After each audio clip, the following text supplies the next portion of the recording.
following evening is loud when you wake up. It's the first night that it has been exceptionally loud, and it's a little bit disorienting at first. Um, all of you awake simultaneously. It's the first night that each of you awakes with the other.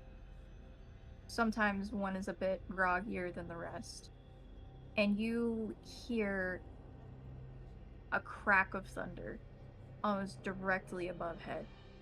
And you can hear the rain pounding down on the top of the building that you're resting underneath. And then you hear the water running around the edge of the metal skirting that is protecting you currently.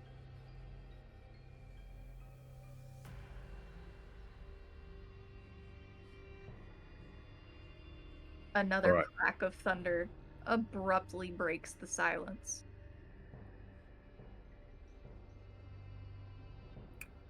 When's Smokey getting here?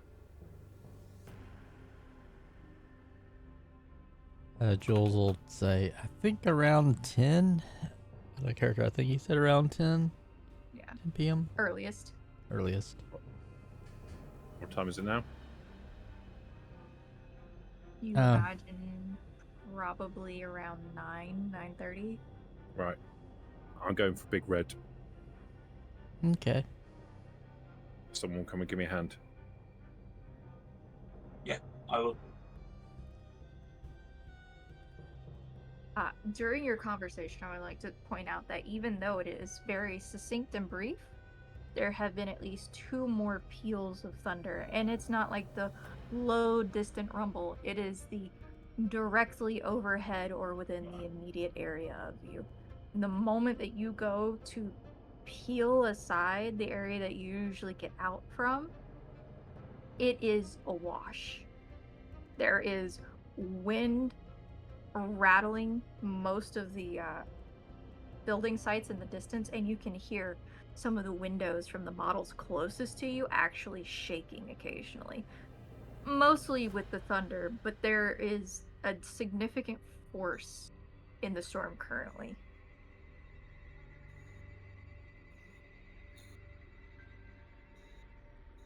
Frank, Hank, the two of you climb out into the storm and you're soaked within seconds. Basically within the time frame of actually stepping out and up. Wow, okay. We need to get that up quick because it could well be underwater or really difficult to get out. We'll take some rope with us. Okay. Yeah. Take the rope. Anything else? Plywood. There's plywood down, isn't there? But maybe some more just to be safe. If you want to take some plywood, I'm going to bring toolbox with me Okay. with the fixings in it, nails in it, so that if worst case scenario, we can tie stuff off of trees and stuff. Yep. You go to pick up the plywood, and it looks like it's been out all day in very similar weather.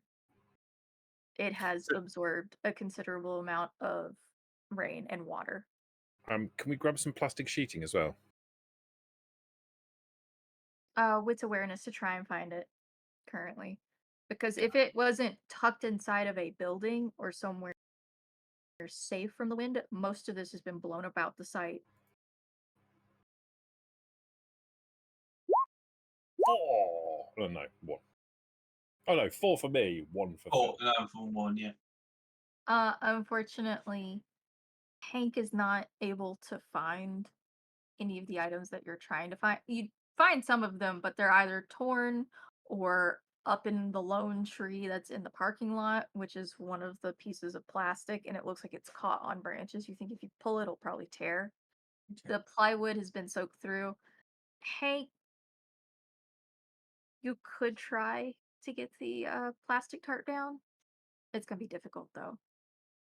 Now, but Frank, in that case, you're able to find a couple pieces of dry plywood, but better than that, you find some 2x4s in the area, which you could place down and you think would be a better, more solid support.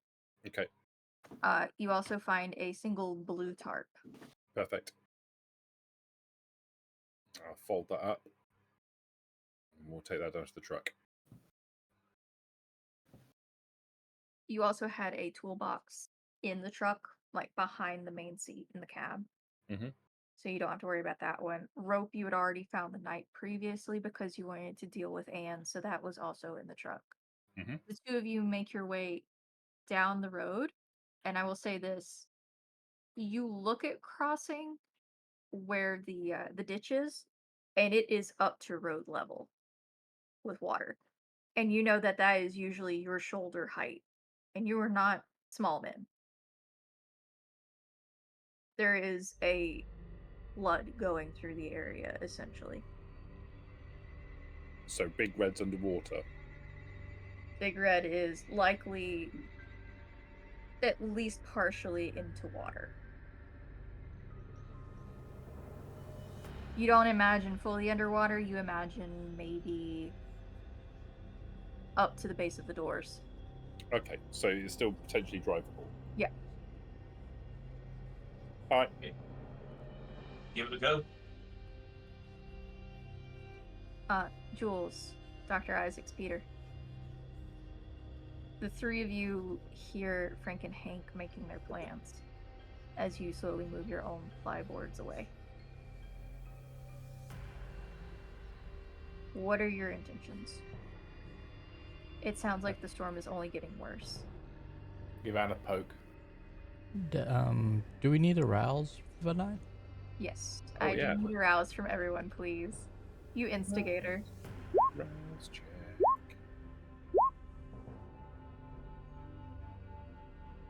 Oh boy. Still not hungry.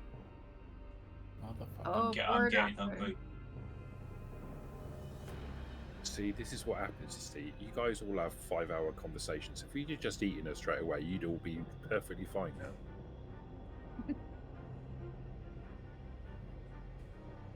Anne just, as you poke her, she kind of leans forward and droops on Jules.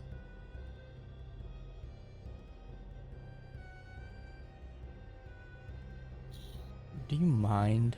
Does Jules need help getting out of the? Yes. Okay. You were able to wedge in there on your own, but getting out is a little difficult unless you don't mind like putting your hands on Anne and like. I mean, it's not like she feels it, right? She's not responding. Right. She'll like, imagine she's facing her or facing her. I don't know. I think she I think probably Peter is. is offering you a hand. One more time. One more time. I think Peter is offering you a hand. She'll like hold it up. Help! I can't get up. I'm falling. I can't get up. You see Jules' arm underneath Anne. Like, you can see a third of Jules' body, and Anne is just, like, slumped over from where you poked her shoulder, and she's like... Holding up the hand. Come on. Stop putting her on me and get her off of me. Okay. Please? Yeah, I just give you a gentle tug and pull you from underneath her unconscious body. No. Not a single bit of resistance. Oh my goodness.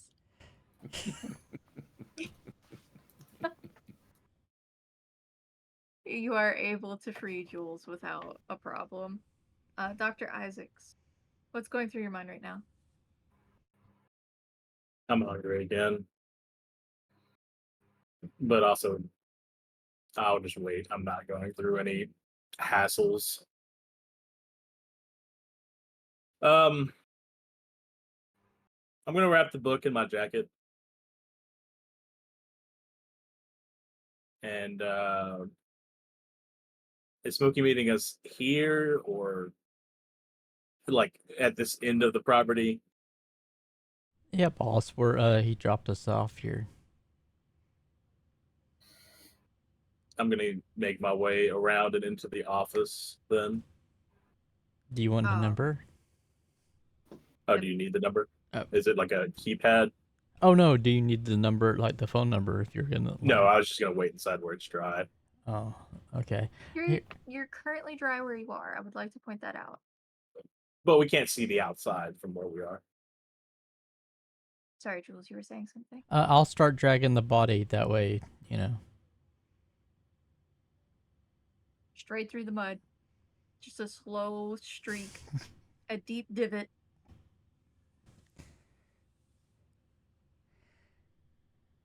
Do I need to make any rolls for that? I would say yes. But you also have Peter with you. Is Peter going to assist or watch? Oh yeah. No, I'll help. Okay. And make our way out into the water. It's not like the mud's not gonna wash off of Anne, you know. Right. And it's also not like she can really complain right now. Right. So Anne is streaked in mud, although most of it washes off of her face with the assistance of Peter helping pick up her feet as the two of you make your way behind Dr. Isaacs and into the building itself. Jules, you know that Smokey intended to pick you up where he dropped you off, and that was actually further up the road where they were still building. Hey, guys, we might need to go a little bit further up because this is further down than when he dropped us off.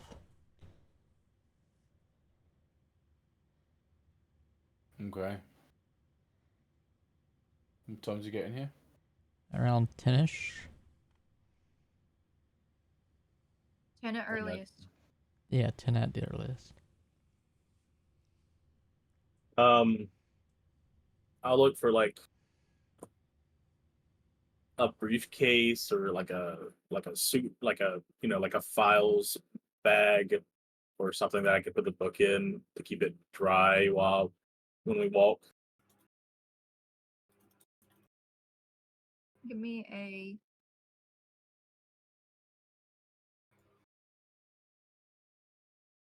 investigation and wits, please. DC 2.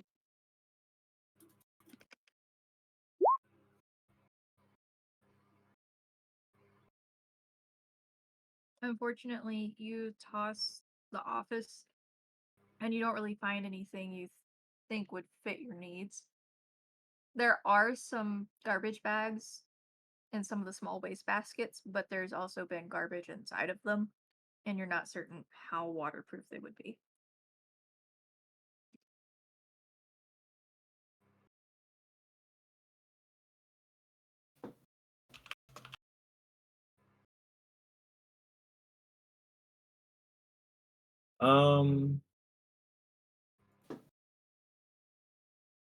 Like small like desk garbage cans. Yep. I'm just gonna dump it out and The put two my of you are watching his mental process as he's staring at one of the waste bins. just dump it out.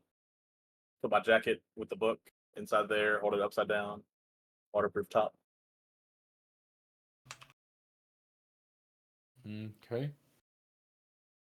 All right. Frank and Hank, I would like strength and intelligence. And we'll put the DC at 3 for both of you. Strength and intelligence. Yes. Both However, my strongest and weakest assets. Oh, that's not true. Manipulation's However- much worse. Frank and Mm. Hank, if you can make a argument for craft, you can supplement one of those with craft. What are we trying to do here? What's the roll for? So the reason for strength is because of the raw physical aspect of potentially needing to pull Big Red out to a degree. And then the intelligence is to see if you can either wedge the boards so they'll be able to help even though you have to work underwater for that portion, or if you can rig up something with the trees and the rope where you don't necessarily have to use as much of the boards as you can use the surrounding area. A lot of this is saplings, but you think maybe you could do something with it. I mean, if there's any thicker trees, particularly if they're wet, and slick, it might be a bit easy. What I was imagining was setting up some kind of pulleying system, Mm-hmm. and that we can tie to the back of the truck, and then we can use to literally pull the car out. Because the more we can use the pulley to reduce the amount of work we need to do in order to exert on it. So as long as someone gets in and takes the brake off, we could. But it still requires there to be something physically strong enough to act as a tether. So we need a bigger tree, basically. Unfortunately, need a most of bigger the tree. larger trees are in front of the vehicle, unless they're behind it. However, you could attempt to make do with one or two that are back there, but you aren't. They're not saplings, but they aren't the caliber of tree that you're probably looking for. Okay. Can we drive one of the 2x4s into the ground sufficiently deep that it would act as a point that we can pull off of? You may certainly try. I would say a strength athletics for that with a DC of 3. Because the Both give it a ground is go? not particularly hard. Should we both give it a go, yeah? Can Who's doing this primary, and then the other one will add. Well, I thought, have we both got 2x4s that we can try, or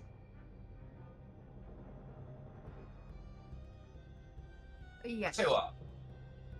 So should we both make individual rolls, or do you want me to roll first and add successes to Chris as well? How do you want to handle this?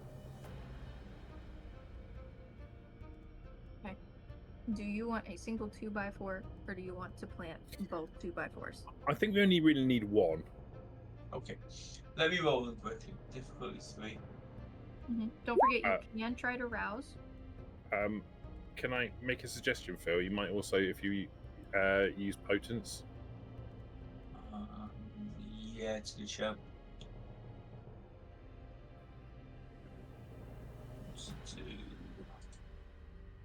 So my potence is lethal body, so that's not going to help. You haven't got prowess. No. Okay. So it's 3 successes, so it gives you an extra dice thing. Yes, that is correct. Gives me an But extra you're working dice. together. Yes, you're working together. Okay.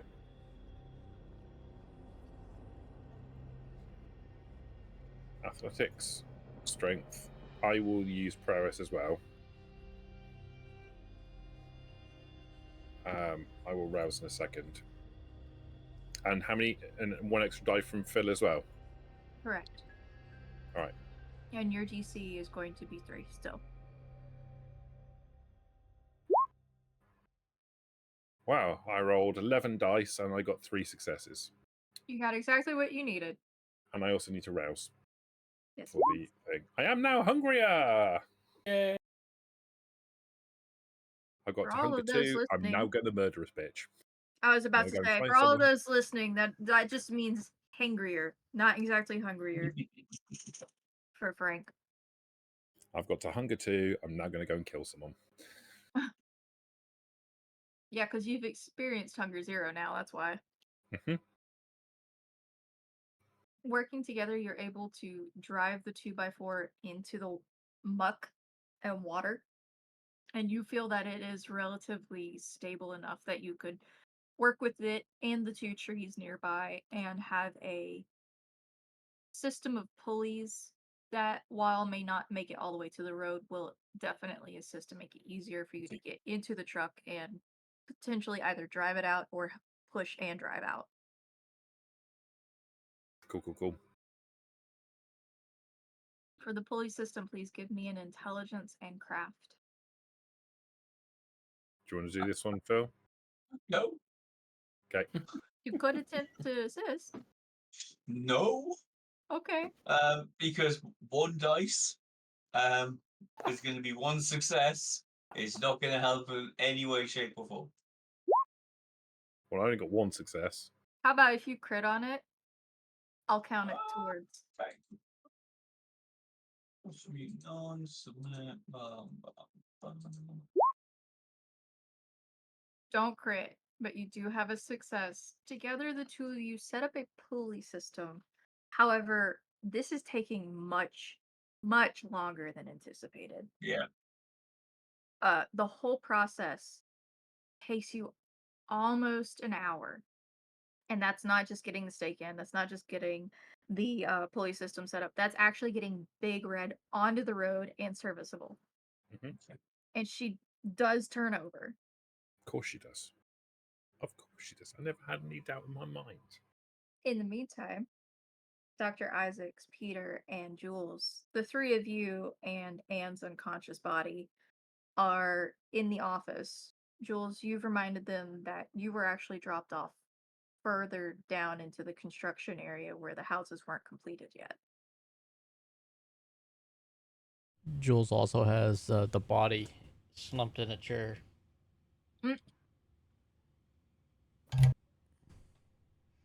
Can we see that location from the trailer? You cannot at present. Though I don't believe anybody has checked the bathrooms. We'll have a scoop round, see if we can get a decent vantage point. Oh, I'm sorry, you did. You did check the bathrooms. You know that the men's bathroom overlooks a sliver of where you want to look out. There's a very small... Wait, there's a woman's bathroom on a construction site in the 1960s? Yeah. In the Wow. office. Okay. Office work. Yeah. Oh, okay. Fair play. They would be primarily for documents and permitting. No, Kinda like fair how enough. it is now still, unfortunately. Fair enough. I withdraw my misogynistic suggestion. Let's put it this way. Both bathrooms are pretty uniform. You're fairly certain it was intended as a second male's bathroom, but because they hired a woman, there's an air freshener in Yeah, it doesn't smell as bad. it. You're able to overlook a sliver of the road that you want to see because some of the buildings have been completed since you've gotten here, but not very many of them. You think that if Smokey has his lights on, you might be able to see, but the downpour is really difficult to see through. I mean, Heightened senses. Heightened senses? Yes, You mean but eyes of the also... beast? Oh. Oh. So you'll be able to see in the dark, but because of the obstruction of the degree of rain itself, that is making the difficulty. Yeah, that's fair. I mean, I'm ready to walk down there.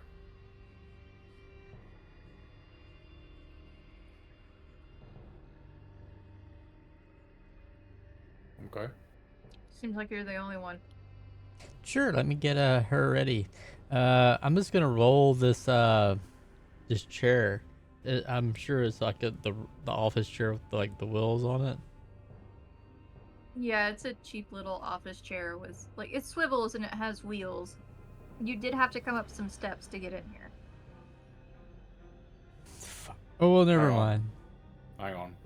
I just pick her up and put her on my shoulder. Okay, that works. She'll throw the office chair back, like out. in Just her- like toss it, don't even care. Yeah. Do you toss it inside the building or outside on the ground? Inside the building. It clatters with a crash, and you notice that some of the plans on the table have been knocked askew and over the ground as well. She simply just shrugs. Meh.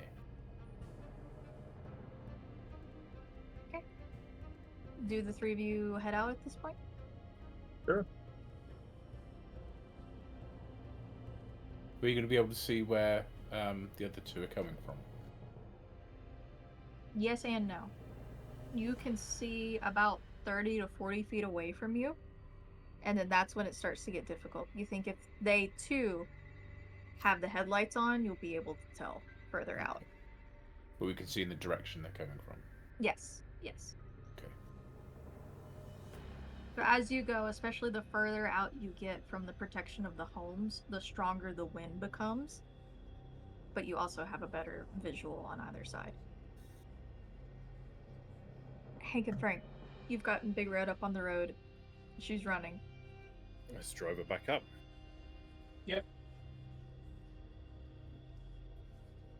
Wits awareness from Jules, Peter, and Dr. Isaacs. If I'm driving, the lights are on. More than happy. Yeah, I think even if I was driving, the lights would be on at this stage. Okay.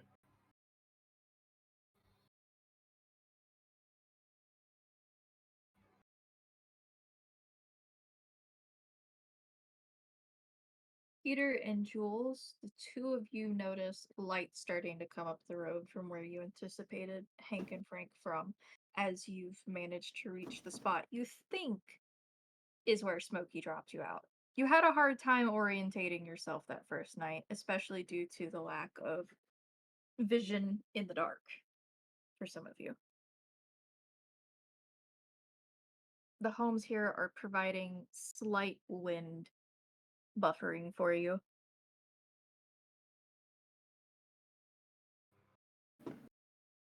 Hank, Frank, you make your way around, and you spot the others standing in the middle of the road further down. Or are you in the middle of the road? Are you What trying are these to come up against the idiots building? doing?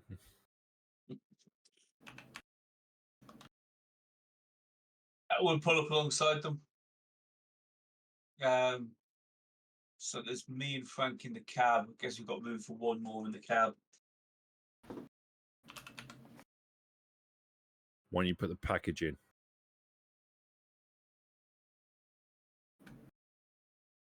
Well, it's not like she's going to catch a cold, is it? No, it saves carting her around the place. Just chuck her in the back. Yeah. You just toss Anne at the back. There's a Just thud. confirming. Yeah. Okay. I imagine the rest of you try to cram into the cab as best you can. Or you tuck against the side of the building to avoid some of the wind and rain blowing about right now. Yeah, Why don't I you- used the truck as cover. I'm not going to get in. Why don't you wait in the office? It's not where we were dropped off. No, but if you wait in the office, we can stay here with the truck. When he comes along, we can just say they're in the office rather than standing around in the rain like idiots.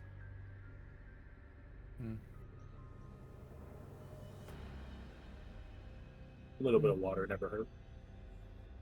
As Right. you're cradling an upside down waste bin. Hey, never hurts me. When The in book doubt, is a different matter. hypocrisy. What's up with the book? I mean, is it really It's a good? very important book. Yep. Oh, It lists all 53 kinds of poisonous plants found in Louisiana. Awesome. sounds like riveting reading. It is. It has a whole chapter about golden chain.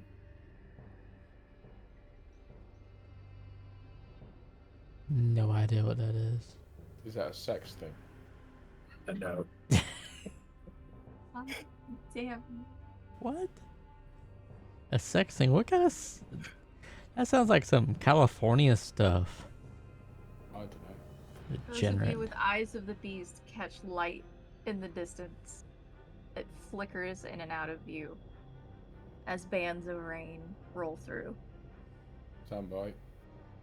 I should imagine Frank would probably turn to Peter and say, less of that, there's ladies present. Mm-hmm. One of them currently in the back of the truck is exposed to the wind and weather. Yeah, that one don't care. That's a package, that doesn't count. You see the lights flicker in the distance again. As in, like, flashing on, flashing off. As in, it looks like they might be bouncing and going in dips. or the bands of rain that are moving through are thick enough that it's cutting off view of them very briefly.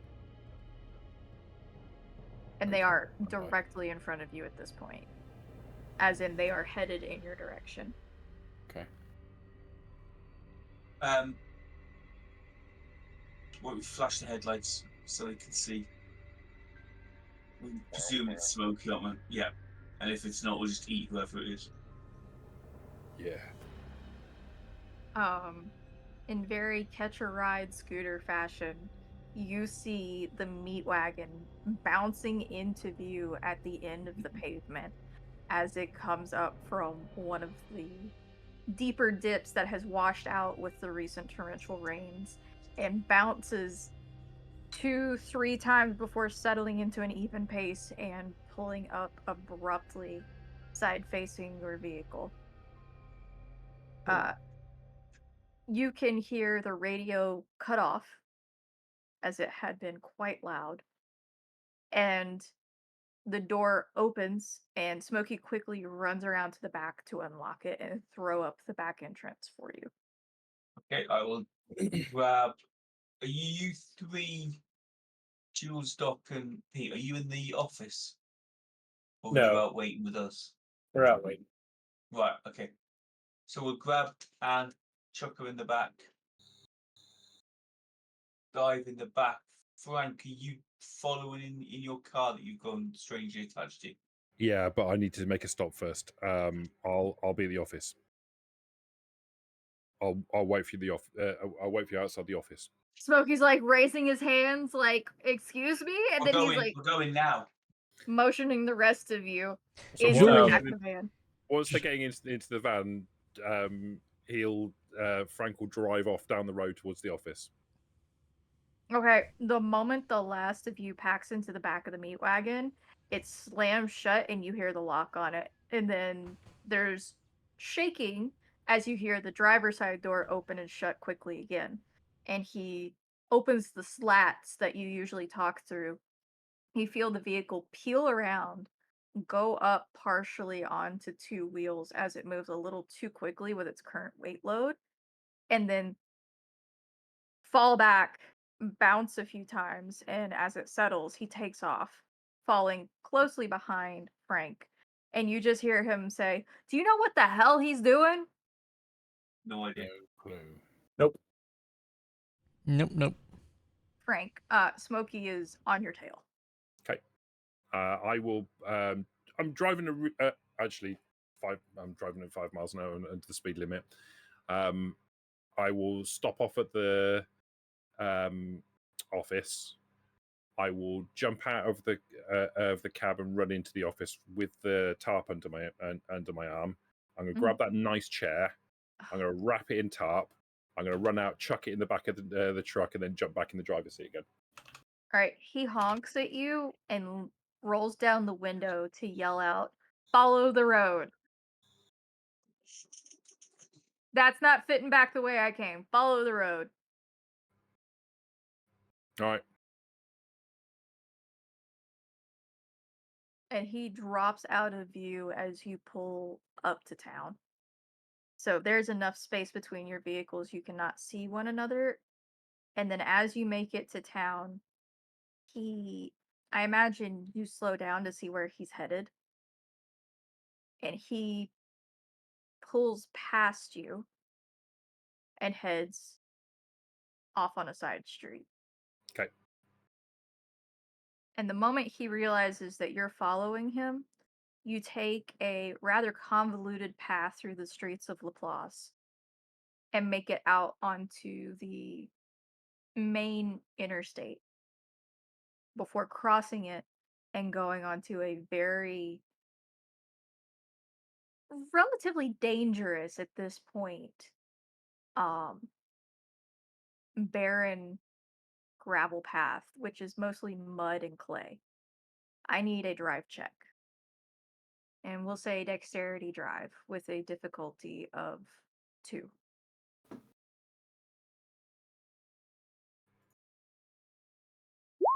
Six. Perfect. You're not going particularly fast, and Smokey's setting the pace. You follow him, and even though he's experienced in going down this path, you can tell that he swings wide some and goes into some of the grass or the shrubs along the side, the low foliage, not the trees, to avoid certain areas of the road. And you're able to do that without even a moment's hesitation. Red doesn't get stuck, the meat wagon doesn't get stuck, and you're getting a better view despite the weather of the path that you took out here.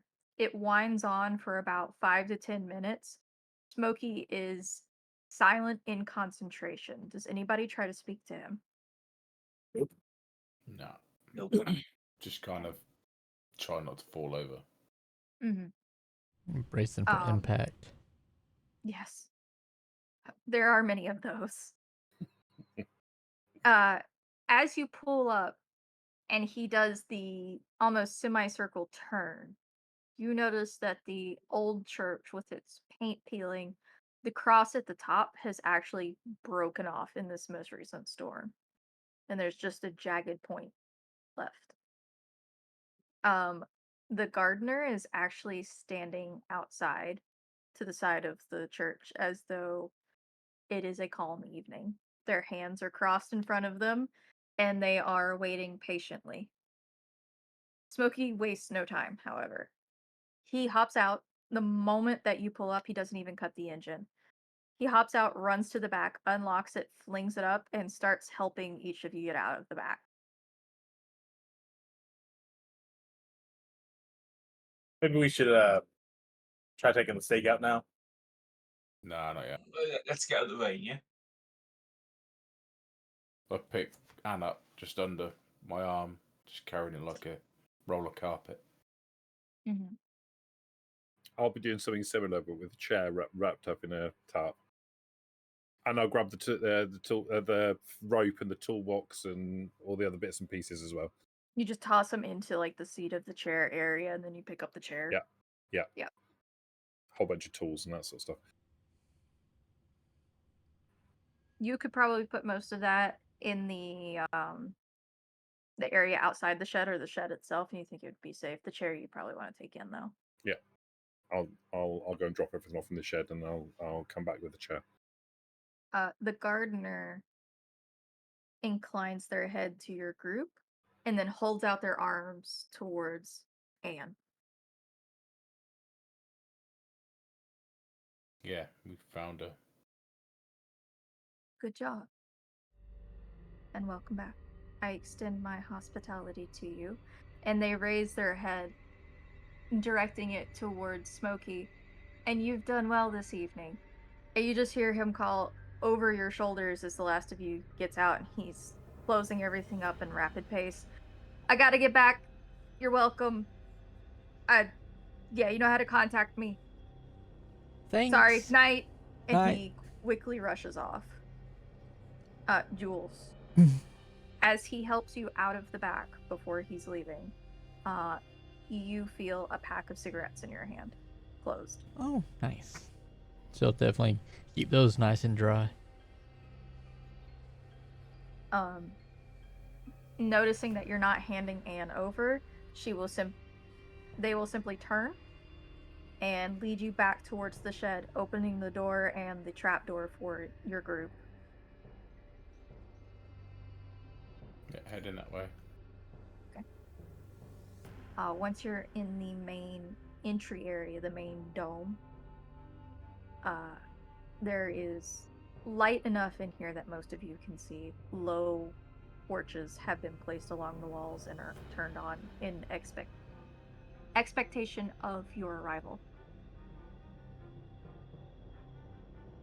I'm proud of you.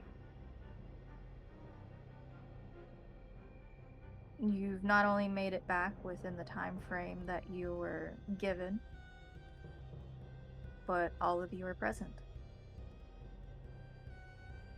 And you even brought, I believe this is the K-Knight in question? Yes, ma'am. They nod. Good. Are any of you hungry? Yeah. Yeah. Yeah, pretty hungry. Indeed. Let's make our way to the planters, and then once you're a little less enthusiastic, you can join the garden if you would like. As the planters, you recall, were the almost honeysuckle-esque feeding method, where the single drop seemed to sate one hunger each for you, but it had your ideal flavor profile.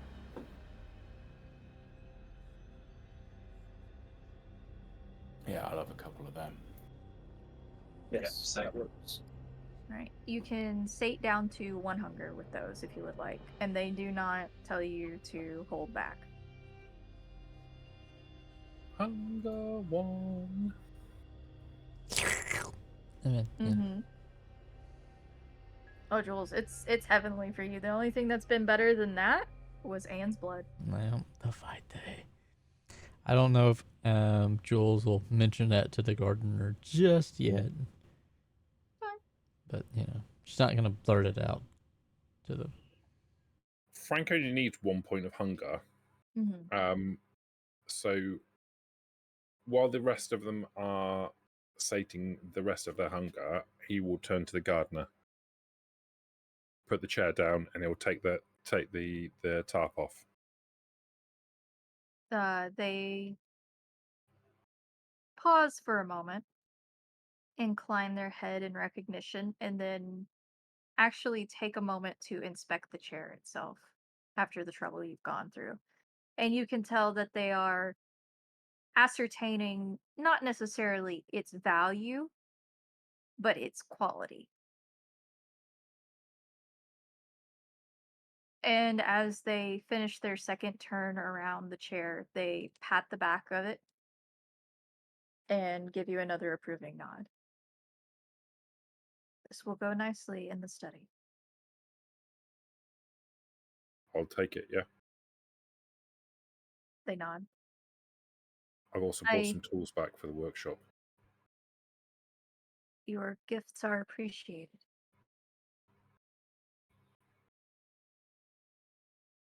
It seems that the few nights have been good to you. Yeah.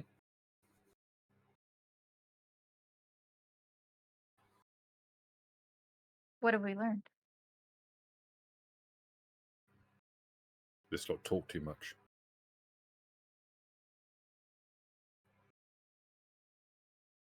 You get the sense that there is almost an eerie smile, but it more befits a straight line on their face. And then they turn to each of you. Peter, they turn to you next. What did I learn? Just getting stuff done. Shut up. Being a dog's hard. Just getting a task, doing it. It's quite nice to get involved in doing shit again. They turn to Jules.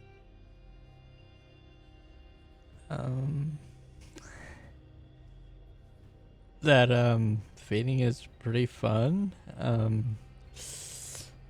Also that I have a new anger because I broke a shovel and got really pissed about it. Ah. Did anyone else experience that anger? Yeah. No, I had the opposite. Oh.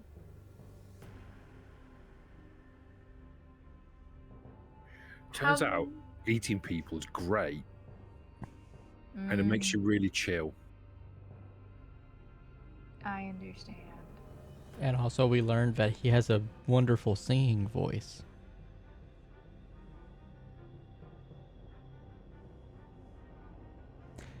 Hank? Hunger's a bitch. It's always there. You're always hungry. You just think Oh, you got over it, and you're hungry again.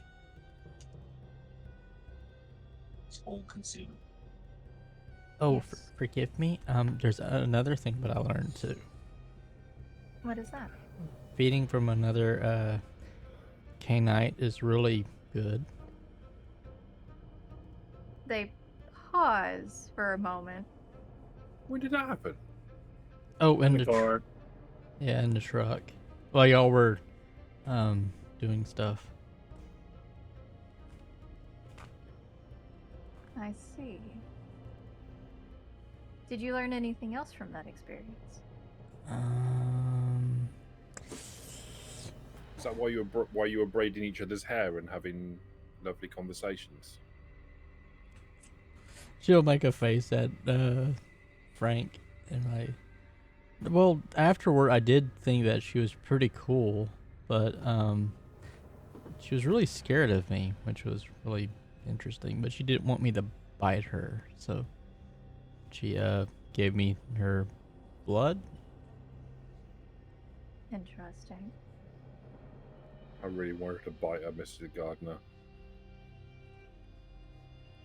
I mean, I was getting pretty... In the future, you will have ample opportunity. Perhaps not with this one. We will see, though. I did learn... I was mid-learning more about the Camarilla when mistake happened. So, but still, a lot, you know. I'm impressed that you remembered to use one. Well, it wasn't me. That was... She'll point to Peter. This was Peter all the way. Pretty amazing.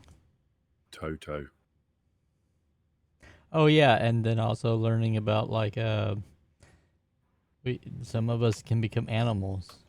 That one I think can become an animal too, but It's she didn't. gross. Yeah, it was pretty gross, but kind of cool. But and also then she did like this weird thing with her hand, or her it was freaky.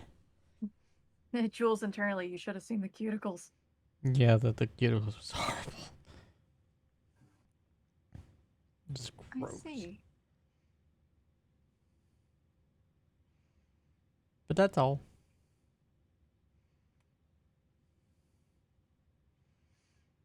Oscar?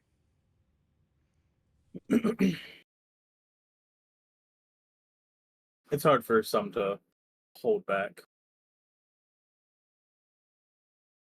There's no shame in embracing everything.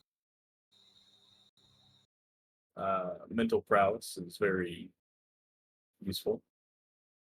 Indeed.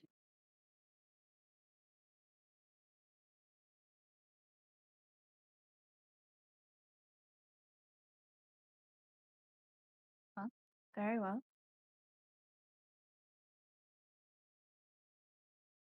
I have a few things I need to prepare. However, I would like to extend my hospitality. The sleeping chambers are as you left them. If you need to feed from the garden, please don't deplete the garden, though you are welcome to feed by the planters or previous. If you have questions now that you have more experience, let me know. But with this, you are officially a pack. It will be up to you to begin deciding your hierarchy if you have one, who you look to, which I believe you've already begun to, and what appeals to you most in the paths which you may choose to follow. And by that I mean the ways which best express yourselves as Canites. You may browse the library. I have a few books that I've both assisted in penning and collected over the years. They are present for you to browse. You'll be here for another night after this one. Hopefully, the weather tomorrow will let up towards dawn, and then you'll be able to return to New Orleans for the first time. Tomorrow, we will officially do your ceremony to mark you as a pack. You will all contribute to a goblet and drink from it. It will bond you to one another and break your existing ties to others. And they direct their attention towards you, Jules. when they say that.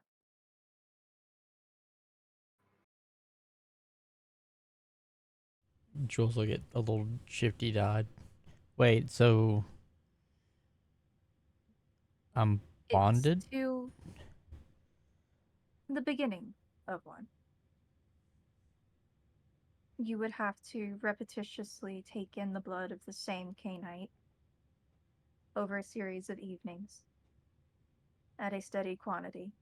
And then once it is formed, you would have to take in blood from that Cainite within a certain amount of time, but only once during that time to have the bond at that level. But yes, you are beginning to be bound. Hmm.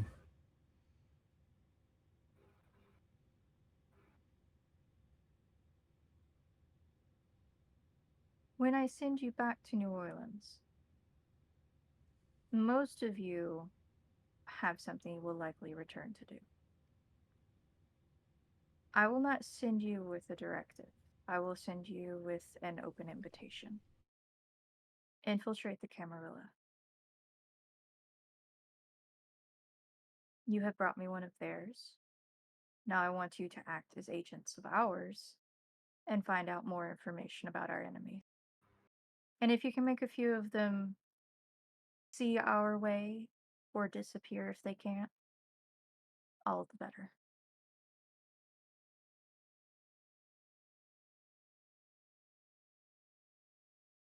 But be careful. Don't suppose you got a phone here, have you? I do. Would you mind if I used it? I need to just let some people know I'm not going to be about for a bit. No, I don't. Thank you. Does anyone else need to make a call? Or will there be enough time in the next couple of nights for you to make your connections without worry? I think I'll be fine. I could wait, but I think it might be best if I make a phone call tonight as well. Very well. I do have a question. How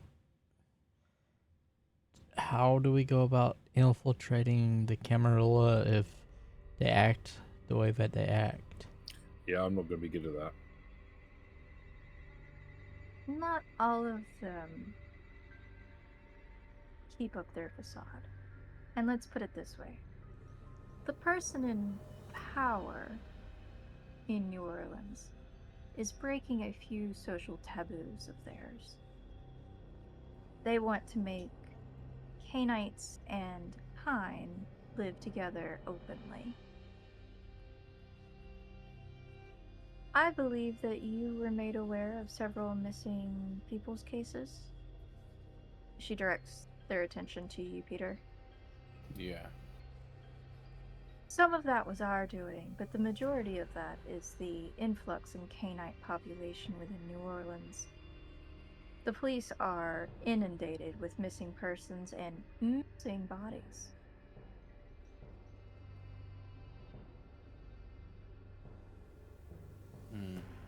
The more they go missing, the more effort they put into finding them. They nod. And then also the one in there said that they were trying to make some sort of weird utopia with the Lugaroo. Interesting. I I will her. have- I think that's what she said. You got the gist of it, yeah. I will have words with our guests. You've done very well to bring them back. Just to clarify, we're not eating the package yet. No, not at this time. Okay. Those of you who wish to make a call, follow me. Thank you. Thank you. And Jules will follow. The Peter go. gardener will... Let Peter go Jules- first because Oh, okay. like going in like order. Mhm. They actually lead you back up the steps and out of the shed into the torrential downpour and towards the front of the old church. And as you make it to the door, you feel an uncomfortable sensation flood over you a little bit. It's almost like the hairs on the back of your neck stand up. And as they touch the handle to open the front door, they turn to face the two of you. I would appreciate it if you keep what you see inside a secret for the time being. It is in progress. Of course. Sure. They open the door for you and usher the two of you inside. You notice that in here there are actually low-lying torches, which, Jules, due to your exposure to your lighter, you've become more accustomed to. Peter, you're less accustomed, but you don't feel an immediate sense of needing to resist frenzy. Mm-hmm. And as you walk in, you notice that the older pews are somewhat broken down or rotting through, and some of the floorboards have actually broken in and are fallen through. But what catches your attention are the tapestries that hang from the very point of the steeple up above and slowly come down and out in very, very thin, fine sheets almost, and tuck to the first set of alcoves, and then they fall down and they tuck to the top of the columns, and they slowly wrap around the columns at the top, and then they are pulled out and they tuck to the wall next to each stained glass without obscuring them. And it's exceptionally elegant in its presentation. And as you move through, it's almost like there's moving imagery on each of these, and there are between, at a glance, you would say 6 and 8 of these. They move you towards where the pulpit would usually be, which is now an empty open area, almost like an altar, and motion you towards one of the back rooms. You notice where the typical statue would be, it is now entirely empty as well. Mm-hmm. You can Jules, tell that the stained glass has also been altered for different depictions. Jules is silent and kind of just taking it in. Not really sure what to think. Are you trying to pay closer attention to any of the things here? Yeah, I'll have a look through. Alright. They will not direct you to not touch anything, and they seem relatively at ease as they walk behind the two of you. If you become uncomfortable, they'll continue to direct you forward with a light gesture of their arm. But that being said, if you would like to look closer, roll me wits awareness or intelligence investigation. Depending on what you roll is what you may notice.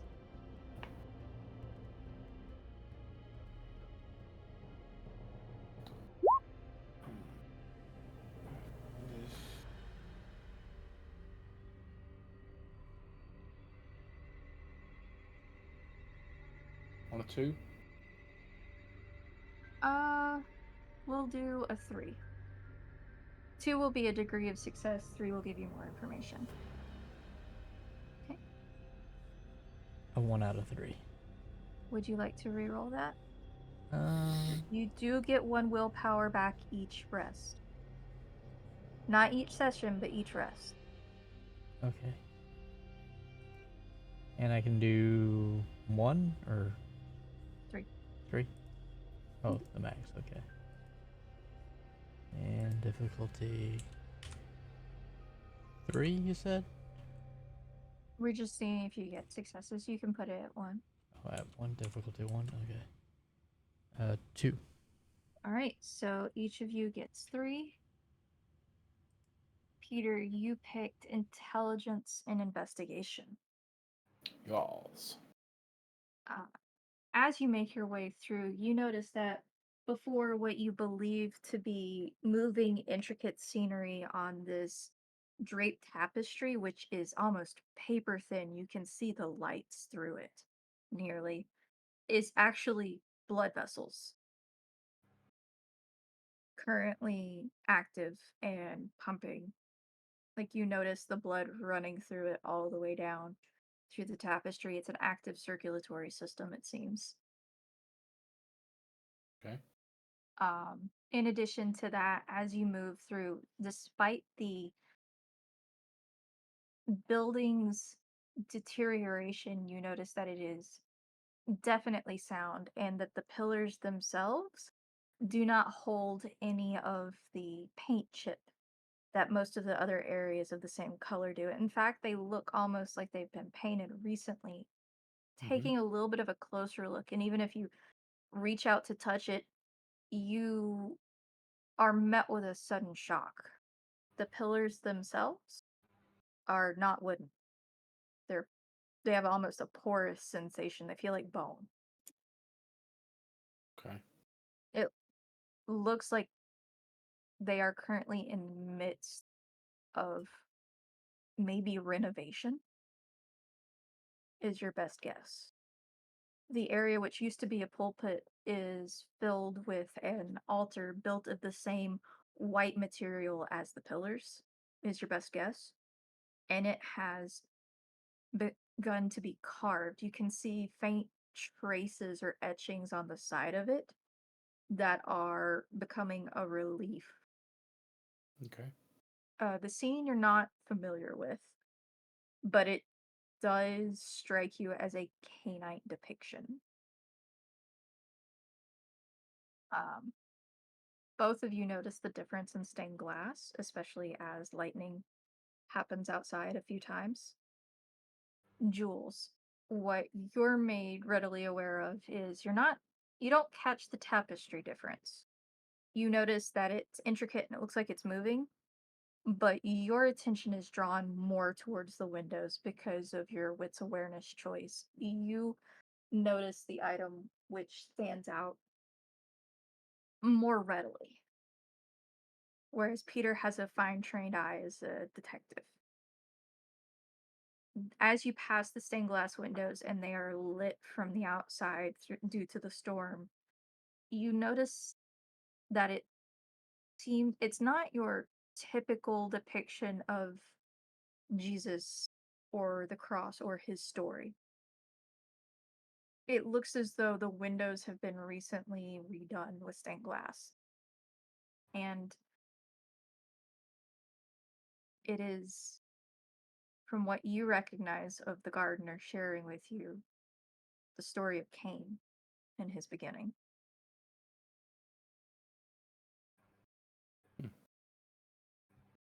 She tilts her head as she looks, admiring it a bit, but especially because she's a churchgoer. Mhm.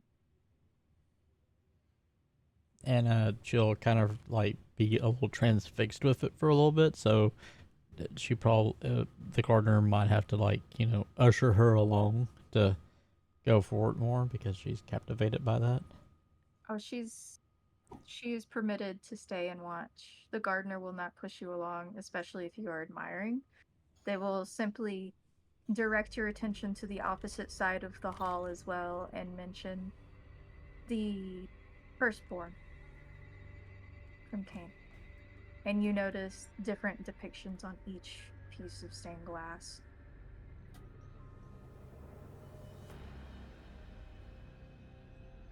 They are our enemies, but we pay homage to our history. To know our history is to know our enemies. And Jules will nod. So it's good to ask the mission, the package, as Frank calls her, questions. Then Yes. Always extract as much information as you can. And if they won't speak to you, then their spirit will speak to you once you consume them. oh But be oh careful. Those weak of will will be overpowered by the other spirit, and you may lose yourself. So it's wise to wait till we're stronger of will? They nod. It is safer. Not always wise. How does one do that exactly? And they gently place a hand on Peter's shoulder and your other shoulder opposite and walk between the two of you, guiding you towards the back room, which you know would be where the preacher has his office. So, in the essence of how you drain a being, you do the same for a canine. But the canine soul is much more resilient, and therefore a struggle may ensue.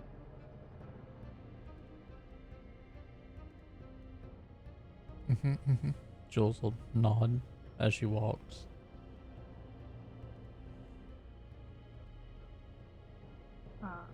As they open the door, you notice that there is a small hall, and it opens directly into the office area, and then further down the hall is an open kitchen, which does not look like it has been used recently, but it is well cleaned. They motion for you to enter the open-doored office. The phone is in there. It is the only object with power here.